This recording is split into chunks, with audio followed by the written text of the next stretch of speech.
Hi friends, இப்போ இருக்க சேனலை சப்ஸ்கிரைப் பண்ணாதவங்க சப்ஸ்கிரைப் பண்ணிக்கோங்க. சிறையடிக்க ஆசை சீரியல் நியூ ப்ரோமோ என்னென்ன பார்க்கலாம். ரொம்பவே ஃபீல் பண்ணிக்கிட்டே இருக்காங்க முத்து. அதுக்கப்புறம் பார்த்தோம்னா ரோகிணியோட மாமாவாக நடிச்சிட்டு இருந்த அந்த மணி வராங்க வீட்டுக்கு.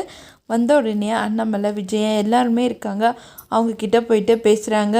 என்னை மன்னிச்சிடுங்க, இந்த பாப்பாவுக்கு நான் எத்தனையோ முறை சொன்னேன், இப்படிலாம் நடிக்கக்கூடாது, நடித்தேன்னா கண்டிப்பாக பின்னாடி ரொம்ப பிரச்சனை இருக்குதுன்னு எத்தனையோ முறை சொல்லி வச்சேன். ஆனால் அந்த பாப்பா ஏற்றுக்கவே இல்லை அப்படின்னு சொல்லிட்டு ப்ரௌனி மணி சொல்கிறாங்க. அதெல்லாம் கேட்ட உடனே தாத்தா ரொம்பவே அண்ணாமலை ரொம்பவே ஷாக்காகி நிற்கிறாங்க. என்ன சொல்கிறீங்க அப்படின்ட்டு. ஆமாம், உண்மைதான் அப்படின்ட்டாங்க. உடனே அண்ணாமலை உங்களுக்கே ஏதாச்சும் என் மேலே கோவம் இருக்கா அது அப்படின்னு கேட்குறாங்க. இல்லையப்பா, உன் மேலே எனக்கு எந்த கோபமும் இல்லை அப்படின்னு சொல்கிறாங்க.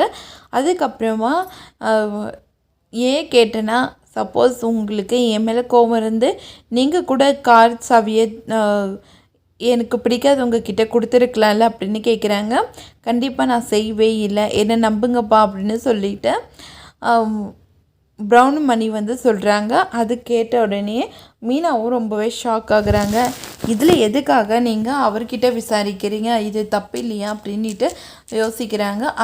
அதுக்கப்புறம் முத்து சொல்கிறாங்க, அப்போ தானே காரோட சாவி யார் கொடுத்தாங்கன்னு நம்மளால் கண்டுபிடிக்க முடியும். அதனால தான் அவர்கிட்ட ஏதோ பேச போய் என்னோடய காரு சாவியை நீ எடுத்தியான்னு கேட்டேன், மற்றபடி அவர் மேலே சந்தேகப்பட்டலாம் நான் கேட்கல அப்படின்னு சொல்லிட்டு முத்து மீனா கிட்டே சொல்கிறாங்க. ரோகிணி ரொம்பவே டென்ஷனாக இருக்காங்க. சாவி நான் தான் எடுத்தேன்னு மட்டும் யாருக்காச்சும் தெரிஞ்சிச்சுன்னா மொத்தமாக நம்மளை இந்த வீட்டை விட்டு துரத்திடுவாங்க அப்படின்னு சொல்லி ரொம்பவே ஃபீல் பண்ணிக்கிட்டு இருக்காங்க ரோகிணி. இதோட இந்த ப்ரோமோ முடியுது.